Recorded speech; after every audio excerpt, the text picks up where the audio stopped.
que foi esquecido de colocar o aniversário do Adriano, que é sexta-feira no boletim. Então, só para você saber, sexta-feira é aniversário do Adriano. Então, dá os parabéns para ele.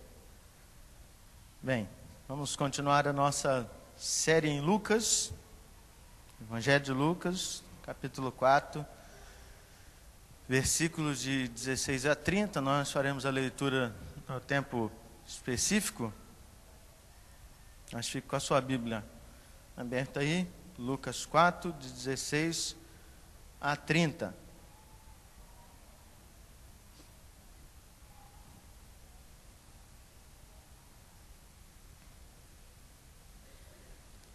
Quantos irmãos acham? Aproveitar para outro motivo de gratidão. O outro Paulinho, agora da Paula,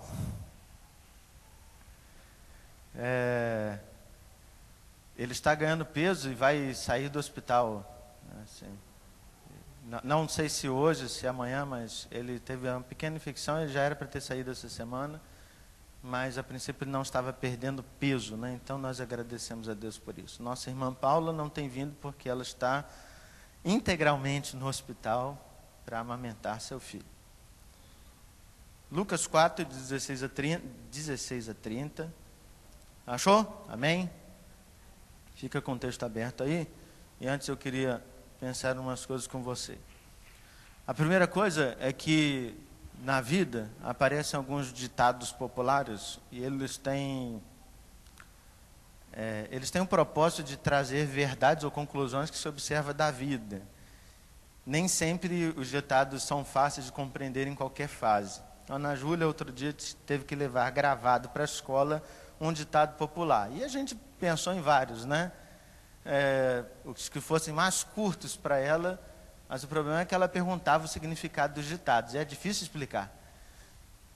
A gente falou casa de ferreiro, espeto de pau. Como é que você explica isso, né? É difícil.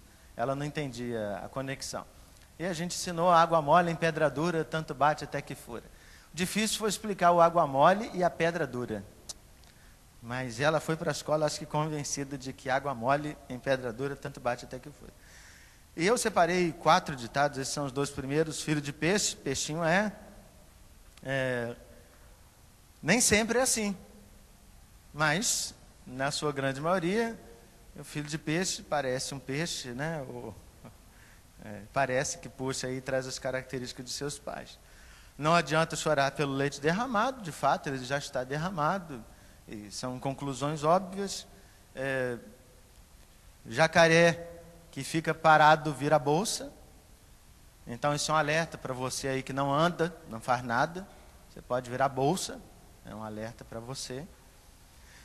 Antes só do que mal acompanhado. Esse pessoal acho que repete tantas e tantas vezes. Eu queria agora fazer uma observação. Eu vou projetar um texto bíblico, mas não estou chamando ele de ditado popular. Primeira observação, que fique gravada essa parte.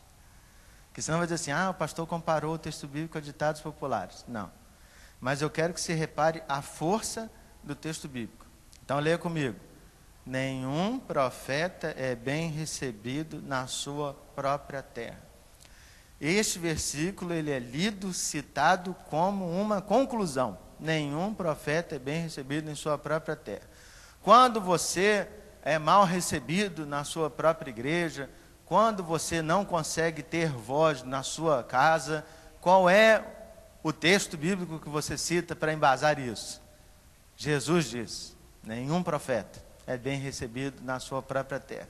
E você, no ato de consciência, entendendo que aquilo é verdade, imutável, você fica satisfeito e não faz absolutamente nada para mudar isso. Afinal, Jesus nos disse que nenhum profeta é bem recebido na sua própria terra. Mas a pergunta é, isto é verdade? Ou deveria ser verdade? Isso deveria ser assim? A palavra de Jesus é no tom de aprovação, de conclusão ou de questionamento? E é a partir disso que a gente vai ler então o texto de Lucas 4, 16 a 30. Vamos fazer a leitura alternada do texto? Indo para Nazaré, onde fora criado, entrou num sábado na sinagoga, segundo o seu costume, e levantou-se para ler. Então lhe deram o livro do profeta Isaías, e abrindo o livro, achou o lugar onde estava escrito: O Espírito do Senhor está sobre mim, pelo que me ungiu para evangelizar os pobres. Enviou-me para proclamar libertação aos cativos e restauração da vista aos cegos, para pôr em liberdade os oprimidos. e apregoar o ano aceitável do Senhor. Tendo fechado o livro, devolveu-o ao assistente e sentou-se. Todos na sinagoga tinham os olhos fitos nele. Então passou Jesus a dizer-lhes: Hoje se cumpriu a escritura que acabais de ouvir. Todos lhe davam testemunho e se maravilhavam das palavras de graça que lhe saíam dos lábios e perguntavam: Não é este o filho de José? Disse-lhe Jesus: Sem dúvida, citar-me-eis este provérbio: Médico, cura-te a ti mesmo. Tudo que ouvimos ter se dado em Cafarnaum, faze-o também aqui na sua terra. E prosseguiu: De fato vos afirmo que nenhum profeta é bem recebido na sua própria terra.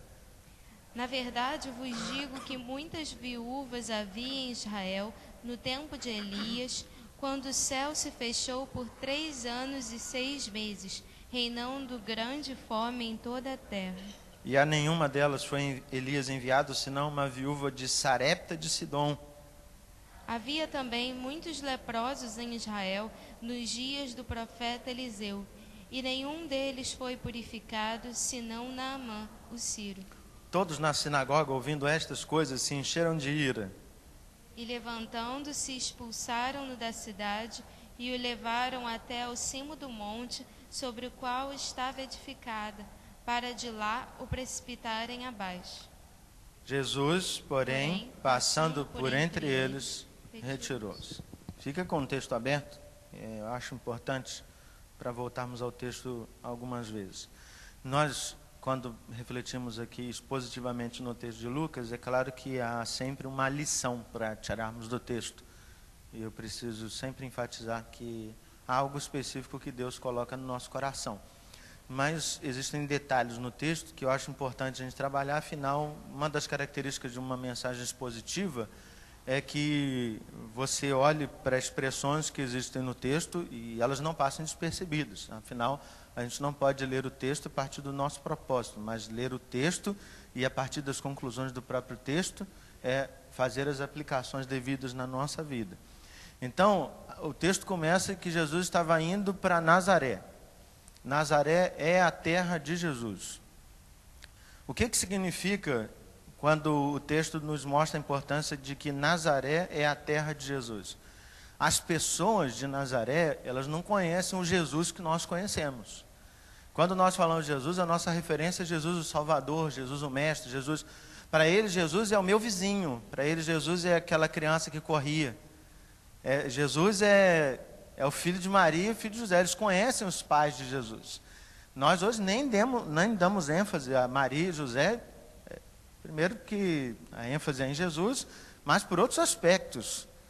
A nossa preocupação é de falar de Jesus porque o nosso olhar é de Jesus. Então reparem que quando Jesus vai falar com eles, a primeira coisa que eles não conseguem fazer é desvincular o Jesus menino desse homem que agora está ali diante deles falando. Um exemplo prático é, todas as vezes que eu vou pregar em Higienópolis, acho muito engraçado, porque é a minha igreja mãe, então as pessoas ficam com uma preocupação enorme, né? O presbítero Arlindo, então, reverendo Fábio. Eu falei, não, pode chamar de Fabinho, Arlindo. Eu ainda continuo tendo a idade do seu filho, das suas filhas, né? Não mudou essa relação. Mas há uma preocupação muito grande. Então, hoje passou bastante tempo, afinal já tem uns 16 anos que eu estou fora da minha igreja mãe, então já se perdeu muito isso, mas é incrível como das primeiras vezes eu ia pregar, eu era o menino que saiu da igreja. E isso é muito interessante. Em determinado dia, eu recebi uma exortação de uma senhora da SAF, quando eu comecei a rodar nas igrejas do presbitério, né, e a primeira foi Luz da Alvorada, própria congregação da igreja, como eu me ausentava domingo de manhã, uma senhora da SAF diz assim, estou orando por você, você anda muito sumido da igreja. Então, há uma interação sempre de um menino, né? As pessoas não conseguem nem desconectar da cabeça. A segunda questão é que Jesus vai à sinagoga, e ir à sinagoga é o seu costume. Então, Jesus se reúne com todo o povo para estudar a Bíblia. E é uma coisa muito interessante que eu fiquei pensando. Rapaz, já pensou você ter Jesus no auditório? Estou eu aqui pregando, sacerdote, e Jesus está sentado aí, rapaz. Você está falando do texto bíblico da verdade, mas Ele que é a verdade está sentado aí no auditório ouvindo essas coisas.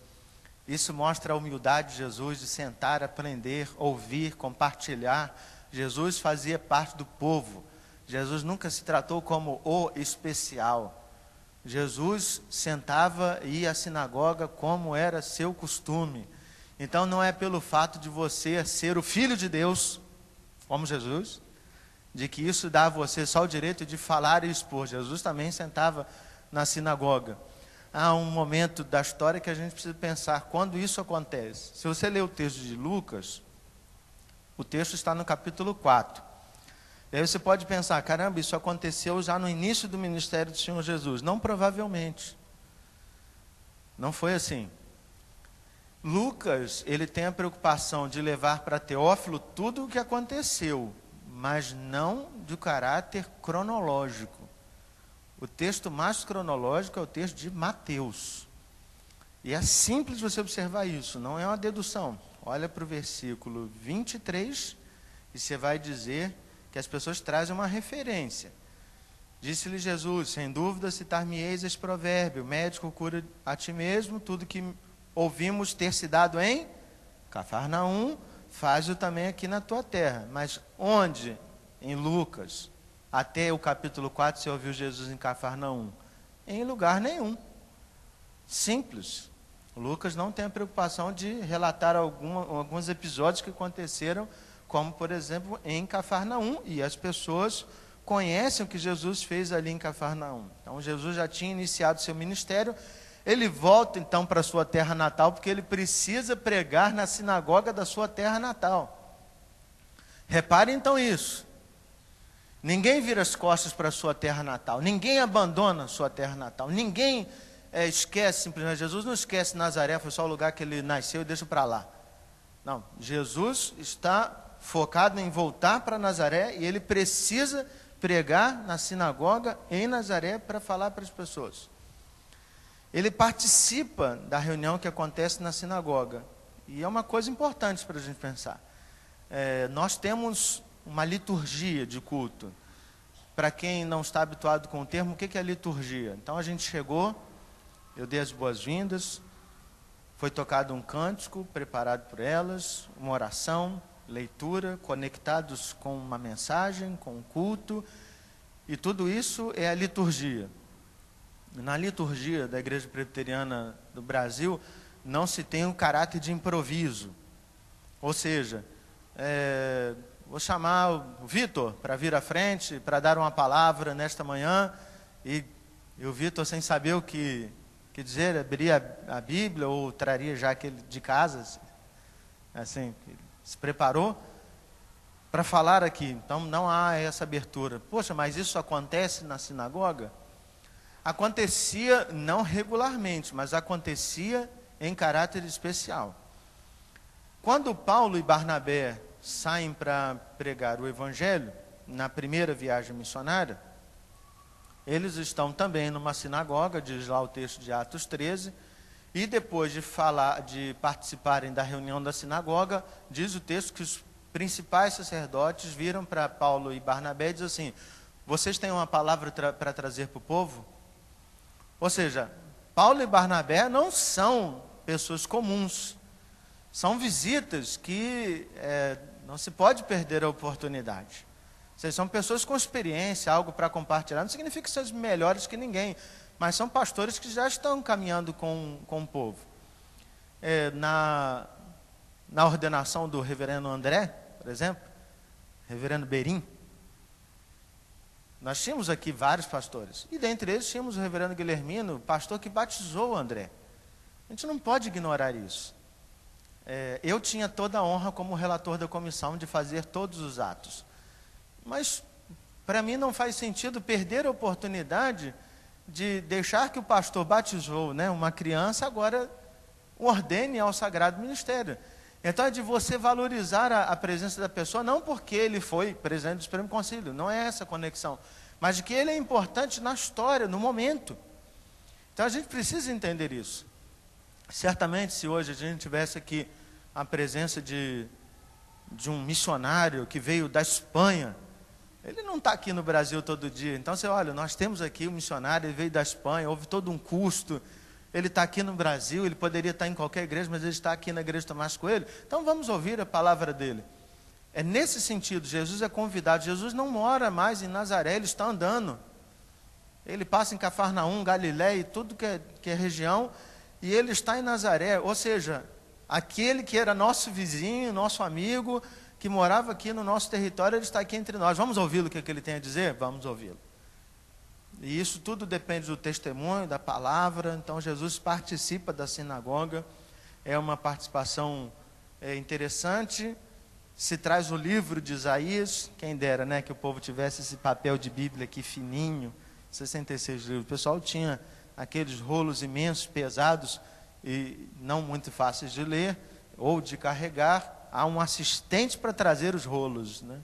Você olha no texto bíblico isso. Então o camarada traz, Jesus abre o texto que está em hebraico e Jesus leu para o povo em aramaico. O povo de Nazaré não fala hebraico, fala aramaico.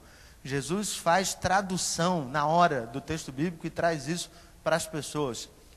E esse texto que foi produzido aqui, certamente ele foi citado em aramaico para as pessoas. E Jesus começa dizendo que o Espírito do Senhor está sobre mim, repetindo as palavras do profeta Isaías.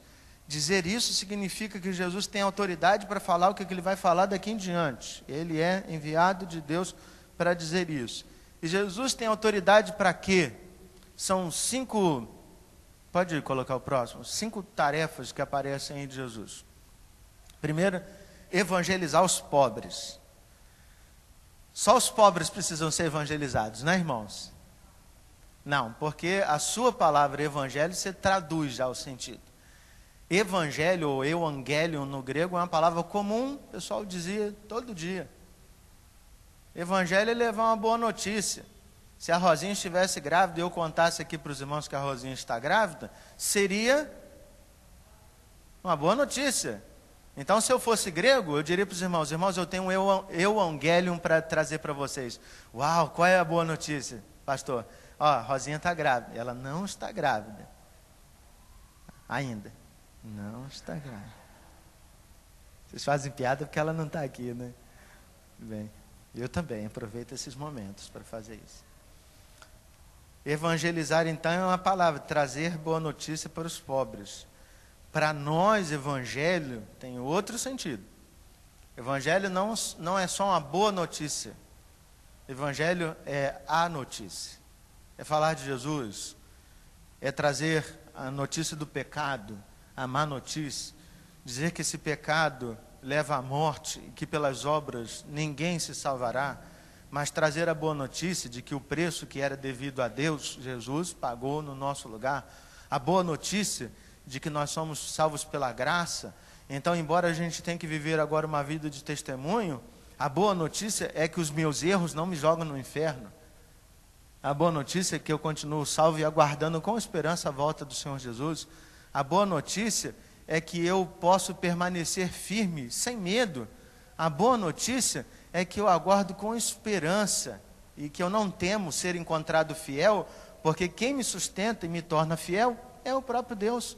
São boas notícias, muitas boas notícias. E a gente precisa entender então que Jesus, quando fala de evangelizar os pobres, é porque os pobres só recebem mais notícias. Quais seriam as boas notícias para os pobres então? Há esperança para vocês. Há esperança. Eles precisam ter esperança. Jesus tem que levar uma boa notícia também para os cativos. E qual é a boa notícia levada para os cativos? Eles serão libertos. Qual é a boa notícia para os cegos? Eles terão visão, ou voltará a visão a eles.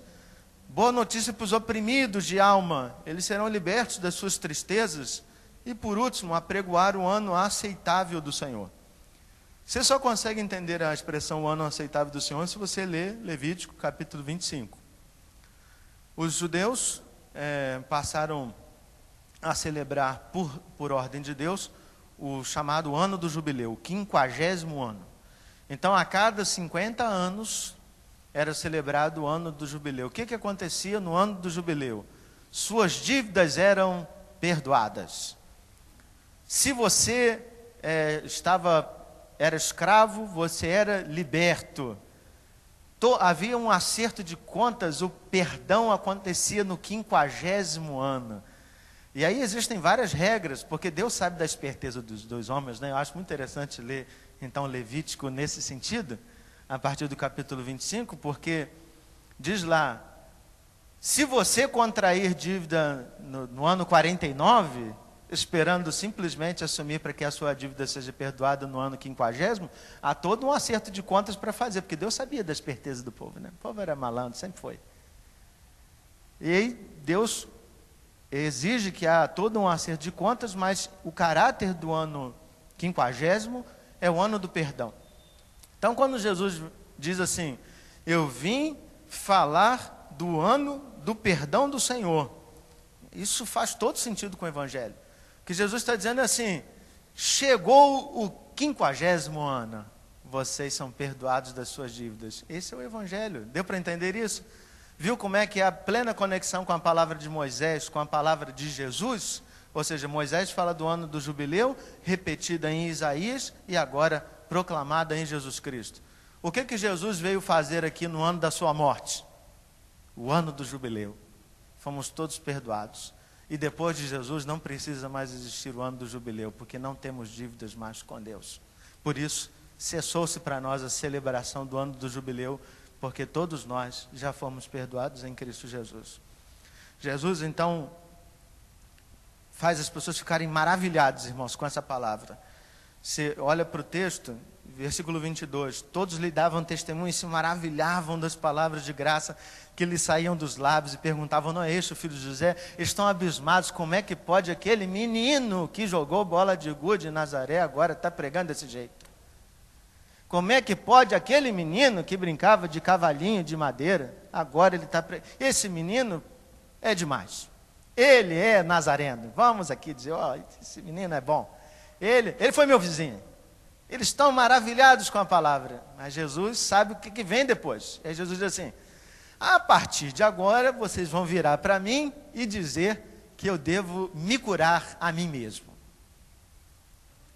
E é simples. Você precisa entender, então, por que o texto se encerra com eles querendo jogar Jesus do precipício.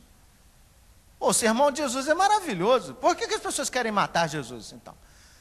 Você precisa entender a comparação que Jesus faz. Então, primeira coisa, ele vai dizer que existem viúvas e leprosos. Você precisa entender que Jesus está chamando o povo de leprosos e de viúvas. Então, é simples entender isso a partir dessa conexão. Jesus está dizendo assim, olha, em Israel, na terra do povo, né, do povo de Deus, havia em Israel muitas viúvas. Significa que todas elas deveriam ser alvo do amor de Deus. Mas Deus resolveu ajudar uma viúva de Sarepta, ou seja, do território da Galileia. Tantas viúvas passavam necessidade no tempo de Elias e Deus resolveu ajudar uma viúva do território galileu. E o outro exemplo é assim, no tempo de Eliseu, poxa, existia era leproso. A lepra, irmãos, era uma doença muito comum. Ela era muito comum, né? Não é mais tão comum no nosso tempo. Era até fácil de evitar o contágio, mas naquele tempo, sem recursos, a lepra se espalhava com facilidade. A lepra é provocada ou espalhada por um bacilo, que está na saliva. Então, se você espirra, se você tosse, se você fala, o bacilo sai. O problema é que a lepra, como algumas doenças, como a tuberculose, elas ficam incubadas na pessoa até 11 anos. Então a pessoa tinha o bacilo, mas ela só mostrava a lepra depois de anos que já tinha adquirido a lepra. Jesus está dizendo assim, quantos leprosos tinham na época de Eliseu? Você imagina, uma doença facilmente transmitida, sem nenhuma preocupação de saúde. A única preocupação é os leprosos tinham que viver fora da cidade. O único tratamento era isola, até eles morrerem. Não tem jeito, eles precisam ficar isolados. E aí, quando Naamã fica doente de lepra, ele é sírio. Ou seja, ele está fora do território de Israel, ele está fora das proximidades, ele está numa região muito longe, e ele faz parte, ele é comandante de um exército de gente que mata o povo de Deus. Deus manda curar esse cara. É como se fosse assim: você é crente, temente a Deus, seu filho está doente, você pede a Deus, e Deus não cura, e Deus cura o filho do playboy. Aí você, pô, Senhor, tudo bem, cura ele também, mas podia ter curado o nosso filho aqui. É aquela coisa de Deus está atingindo lá quem está do lado de fora, e quem está aqui servindo a Deus é como se não fosse esquecido. Então, Jesus vira para eles e diz assim, da mesma forma, né, Elias não foi enviado para nenhuma viúva, e Eliseu não foi enviado para nenhum outro leproso, por causa disso. Por que então todos se enchem de ira? Versículo 28, todos na sinagoga, ouvindo estas coisas, se encheram de ira. Porque quando Jesus diz que ele não foi enviado para os seus, mas foi enviado para os de fora, Jesus está dizendo assim, vocês são como aquelas viúvas e aqueles leprosos. Vocês vão continuar sendo viúvas e leprosos, porque eu vou para outras viúvas e para outros leprosos. Meu irmão, as palavras de sabedoria de Jesus até aqui, então, na ótica do povo, foram por água abaixo e eles querem matar Jesus. É o povo que escuta, que se entende como viúva e leproso. A comparação de Jesus é dura mesmo. A partir disso, a gente consegue entender o texto bíblico quando afirma que nenhum profeta é recebido na sua própria terra. É simples, irmãos. William Hendricks diz que a familiaridade produz desprezo. Imagina na nossa igreja. Imagine um jovem bem rebelde. Se você for dar nome a ele, dá nome só na sua cabeça. Não conta para ninguém. Mas imagine uma pessoa. Aquele que você acha o mais difícil, mais duro, o piorzinho na nossa visão. Em determinado momento, aquele jovem, que agora já é um jovem, você imagina o que ele fez dentro da igreja, né? Quantas janelas ele quebrou, quantas coisas ruins ele fez, quantas pessoas ele xingou, quantas coisas. E em determinado momento, ele agora é profeta. Ele foi chamado para fazer seminário e ser pastor. Quando ele vai no conselho, o primeiro ambiente que vai lembrá-lo de quem ele era é o conselho. Isso é fato. E vai acontecer mesmo. Porque o conselho vai dizer assim, puxa, mas você foi assim, isso está resolvido na sua vida? Não, está resolvido sim, fiz isso, fiz aquilo, eu pedi perdão a Deus, tal. Vai ser fácil para esse jovem, depois que ele for pastor, assumir o púlpito, e dizer para a igreja, falar de coisas que a igreja deveria fazer, já que nós sempre temos esse poder de lembrar das coisas, ou esse poder, ou essa característica ruim. Eu quero fazer uma ênfase. Eu sempre preguei falando que no perdão, muitas vezes a gente não consegue esquecer por causa que a gente não tem amnésia, mas eu queria fazer um adendo a isso, porque fui alertado a isso e creio que isso é de Deus mesmo. É que a gente deve fazer um exercício para esquecer as coisas. Então, embora ache que no fundo a gente não consegue esquecer, eu acho que a gente deve se exercitar para esquecer as coisas. Senão a gente não consegue perdoar as pessoas. E muitas vezes esse jovem vai ser cobrado das suas palavras, ou quem é ele para nos ensinar isso, porque a gente olha para o passado. Jesus não fez nada de errado na sua vida, Jesus não pecou, o texto bíblico nos mostra isso. Mas Jesus era como eles. Quem é esse menino? Eu criei esse menino, eu troquei as fraldas desse menino. Eu ajudei esse menino a aprender a andar a cavalo. Eu ajudei esse menino. Quem é esse menino? Eu que li a Bíblia com esse menino. Quem é esse menino agora para me ensinar a ler o texto bíblico? Quem é esse menino para dizer que eu sou a viúva e eu sou o leproso? Quem é esse menino? Só que esse menino é o menino que tem sobre si o Espírito do Senhor. Esse menino é o menino que foi escolhido por Deus. Este menino é o menino que Deus mandou. Nenhum profeta é bem recebido na própria terra, mas o problema não é um problema do profeta, o problema é a terra, o problema somos nós, irmãos. Esta é uma coisa que me chama muita atenção. Nós sempre vamos estabelecer dificuldades para ouvir a exortação de Deus. Vai ser muito duro quando Deus virar para nós e dizer: vocês são leprosos. É mais fácil condenar quem está aqui. É mais fácil arrumar nesse profeta dificuldades para ouvi-lo. É mais fácil culpar o som, é mais fácil culpar as pessoas, é mais fácil culpar o presbitério, o conselho, que deveriam ser instâncias que examinaram esse menino. Mas a grande questão é que a gente não consegue ouvir Deus falando que nós estamos leprosos e que um profeta dentro da nossa terra foi levantado para nos dizer isso. Nós temos dificuldade de ouvir a voz de Deus. O tempo todo as pessoas pedem: Senhor, nós queremos escutar o Senhor. Senhor, nós queremos escutar o Senhor. Senhor, nós queremos que o Senhor fale. Eu vejo as pessoas pedindo isso o tempo todo. Irmãos, aí você vai para a aula da escola dominical. Aí um professor vira para você e diz assim: meu irmão, nesta semana eu orei por você por causa disso. E embora a palavra seja impactante para você, você pega aquilo como qualquer coisa. E rapaz, o nosso professor agora, ele está tendo um contato especial com Deus. E o nosso professor agora, ele quer nos dar lição de moral. E o nosso professor agora, ele quer fazer isso. A única coisa que você não pensa é que Deus está falando com você. Quando é que Deus fala, irmãos? Quando é que Deus fala?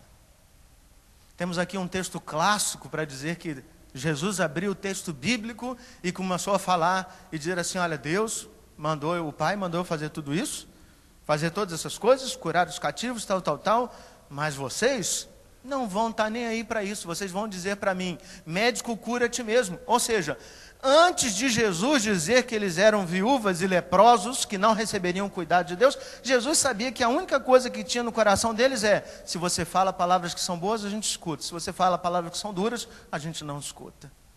A gente viciou o ouvido a ouvir o que nos agrada e não a nos incomodar com aquilo que Deus está mandando fazer. Irmãos, a experiência de um relacionamento com Deus é muito interessante. E eu tenho falado isso todos os dias. Com quem faz discipulado, todas as vezes que eu subo ao púlpito eu falo isso. Crente que não tem lido a palavra do Senhor, não anda recebendo o alimento necessário para ter uma vida que agrade a Deus. Você deve ler a palavra do Senhor não como uma tarefa. Você deve ler a palavra do Senhor como um texto que mexe com o seu coração. Irmãos, quando mexe com o seu coração, vai mexer com o coração das pessoas. Ontem, eu vou dar o parabéns de púlpito aqui. Ontem os nossos diáconos estiveram reunidos aqui. Eu vou dizer 100%, porque 2 não estiveram presentes, porque estão no encontro de casais, que foi o Wesley e o seu Erli. Nós tivemos aqui os diáconos às 7 horas da manhã reunidos aqui na igreja. Para quê? Para orar e pedir orientação de Deus. Os diáconos não trataram nenhum assunto burocrático, administrativo ou prático da vida da igreja. A única coisa que eles fizeram foi pedir a orientação de Deus. Meus parabéns aos diáconos. Vocês entenderam? Os problemas das instituições ou das questões é porque muitas vezes a gente não pede orientação de Deus. E eu pude compartilhar com eles um texto clássico dos diáconos. Eu tenho certeza que eles sabem esse texto de cor, mas foi na minha devocional, enquanto eu orava e pedia a Deus um texto, foi o único texto que veio à minha mente. Eu vou perguntar para os diáconos: mexeu ou não mexeu com a gente o texto? Pergunte para eles. Eu digo para você, foi o texto de Atos 6, versículos 3 e 4, quando eles dizem lá: escolhi entre vós 7 homens de boa reputação, cheios de espírito e de sabedoria, e nós nos encarregaremos do ministério da palavra. Esse texto. Mas, irmãos, Deus tem um poder de nos falar, Deus tem um poder de dar autoridade à palavra e de fazer com que não interesse quem esteja falando, a palavra tem poder para nos mudar e para transformar. O problema é que a igreja não virou mais um celeiro de vocações. Quantas vocações foram levantadas desta igreja nos últimos 93 anos?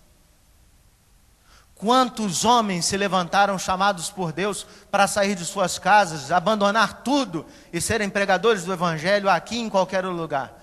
Quantas pessoas levam a sério o ministério de serem missionários de Deus e não tratarem o reino de Deus como uma coisa que a gente faz a cada 7 dias, vindo domingo na igreja? Como a nossa igreja vai despertar vocações simples a partir do momento em que ela tratar bem os seus profetas e entender que dentro da igreja Deus há de levantar profetas, e seja esta a oração da igreja: Senhor, levante dentro da SAF mulheres que nos exortem, que nos advirtam quanto à nossa lepra. Senhor, levanta dentro da UPH homens que sejam convertidos pelo Senhor e transformados pelo seu Espírito para nos falar aquilo que precisamos ouvir. Deus, levanta dentro do conselho, dentro da junta diaconal, dentro da escola dominical. Deus precisa levantar profetas. Mas por que valorizamos muito os caras que aparecem na televisão? Por que valorizamos muito os caras que pregam em conferências? É porque nós não entendemos que Deus faz dever dentro da nossa casa. O Espírito do Senhor está aqui dentro para nos convencer do nosso pecado. E nós precisamos entender que o Espírito do Senhor não está apenas sobre o Fábio, está sobre você. Deus colocou em cima de você o Espírito do Senhor. Fale em nome de Deus, fale das coisas de Deus, age em nome de Deus, exorte em nome de Deus, mas creia que muitas vezes os leprosos vão rejeitar sua palavra. Meu irmão, você precisa entender que o Evangelho não é feito de escolhidos e muito especiais. O pastor é um cara muito especial. Tira isso da sua cabeça. O Espírito do Senhor está sobre você, para que você pregue, evangelize os pobres, para que você traga libertação aos cativos, para que você liberte os que estão oprimidos, para que você dê visão aos cegos, para que você faça os paralíticos andarem. E mais do que pensar em milagres extraordinários, Jesus está falando de uma transformação de vida, uma transformação de alma. Irmão, nenhum profeta é bem recebido na sua própria terra, e eu afirmo com toda certeza, não é essa a alegria de Jesus. Jesus não está feliz por dizer isso. Jesus está apenas reconhecendo que nós, por sermos pecadores, não conseguimos ouvir o que Deus está nos dizendo.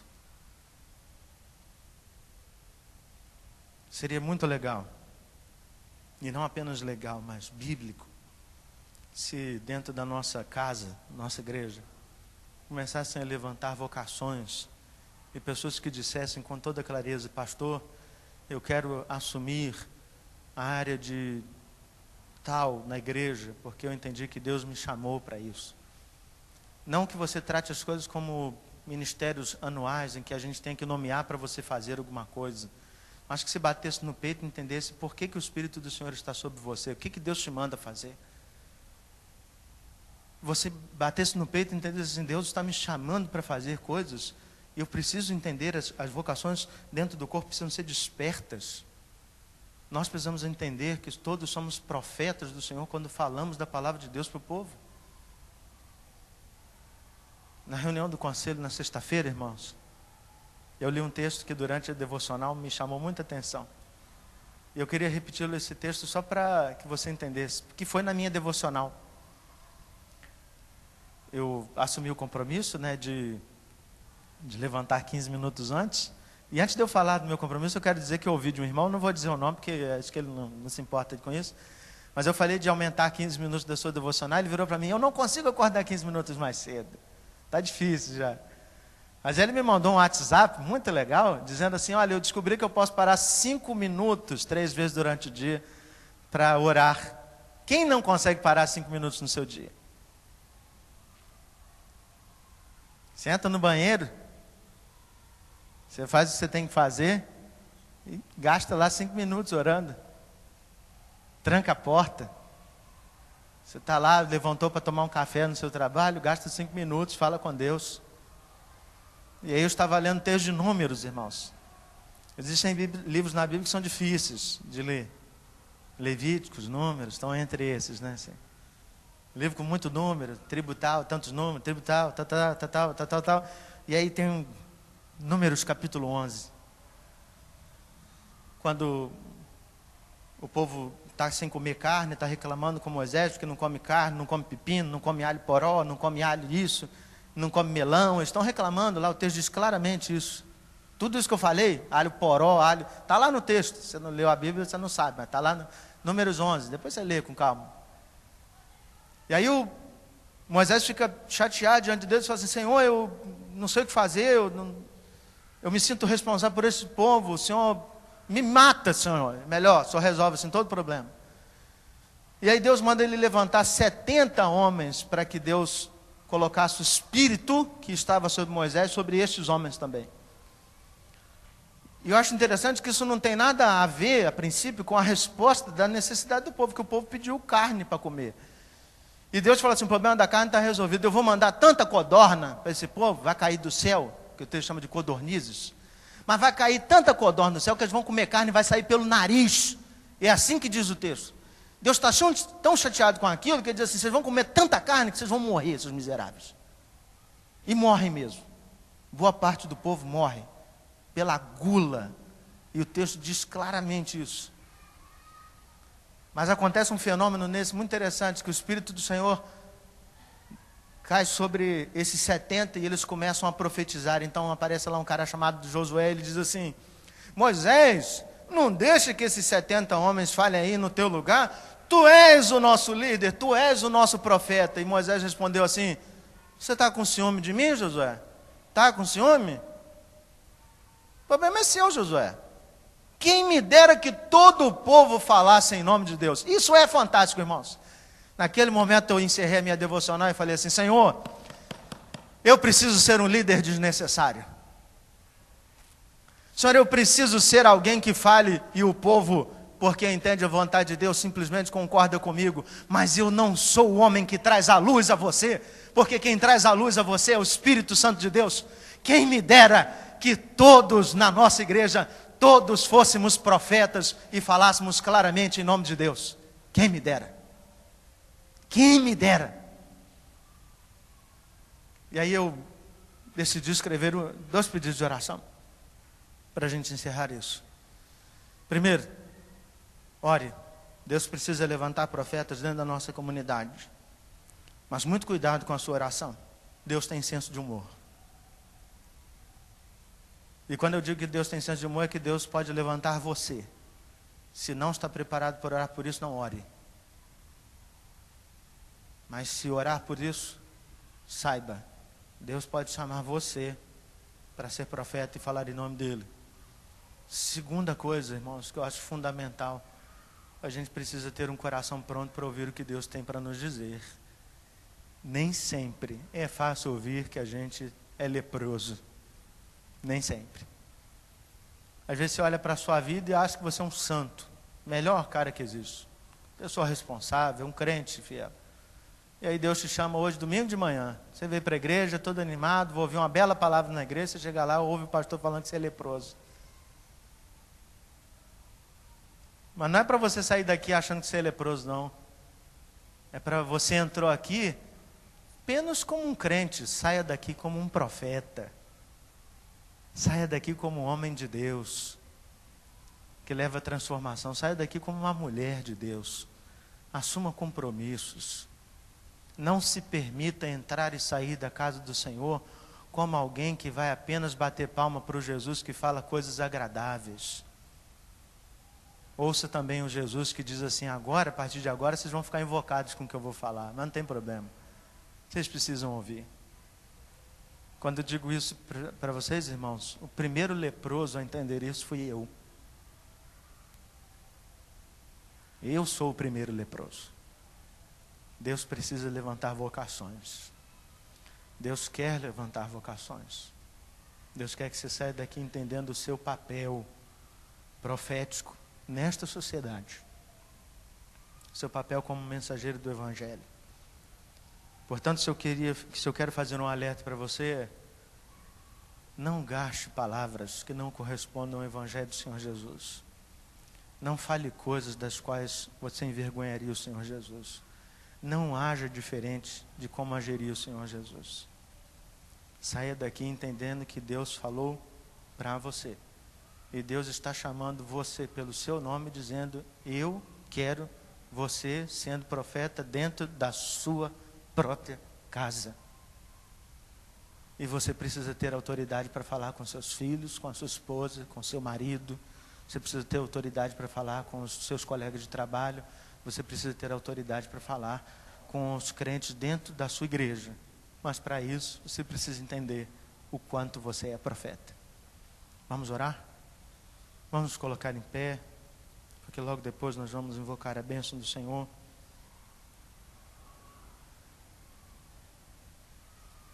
Se você entendeu, Deus está chamando você para servi-lo, ore junto comigo, no sentido de faça oração e coloque diante do Senhor aquilo que você entendeu Deus falar com você, seu incômodo, seu compromisso, sua responsabilidade, a palavra que Deus colocou, fale com Ele, né? Relacione-se com Deus. Maravilhoso e bom Deus, nós agradecemos a Deus porque da mesma forma como aconteceu na sinagoga ali em Nazaré, nós abrimos a Tua palavra e ao lê-la, entendemos que o Senhor nos fala. O Espírito do Senhor também está sobre nós, como estava sobre Jesus. E temos autoridade, ó Deus, para falar em nome do Senhor. Tememos e trememos quando agimos assim.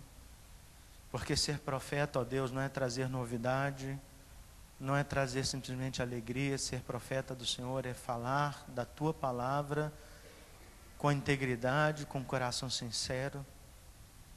Falar como profeta do Senhor é entender que há responsabilidade diante de nós, mas ouvir a Tua palavra também exige de nós grande responsabilidade. Muitas vezes ouvimos, ó Deus, a Tua palavra e cheio das nossas retenções ou pretensões, nós nos protegemos daquilo que nos desagrada. E como desagradou as pessoas ouvirem que elas eram viúvas ou leprosas.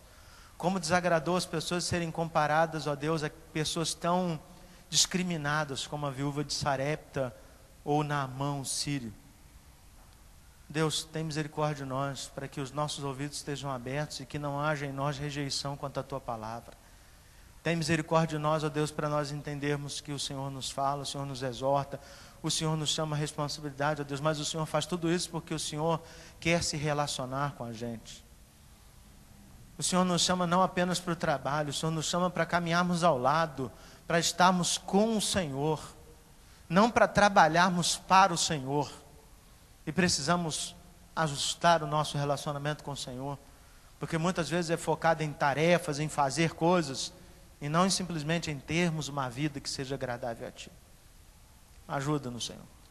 Ajuda-nos a ter uma vida diferente, ajuda-nos a sairmos daqui e entendermos que o Senhor nos chamou, mas não foi para sentar no banco.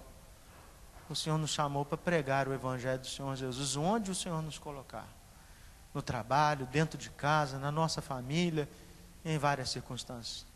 Ó Deus, muito obrigado, porque a Tua palavra é viva, eficaz, transformadora. A Tua palavra, ó Deus, aplicada ao nosso coração faz grande diferença. Ajuda-nos a entendermos isso e a vivermos a Tua palavra em nome de Jesus. E que a graça e a paz do nosso Senhor e Salvador Jesus Cristo, o amor de Deus, o nosso eterno, bendito e único Pai, o poder, a comunhão e a consolação do Espírito Santo sejam com todos nós, irmãos, com todo o povo de Deus espalhado por toda a face da terra.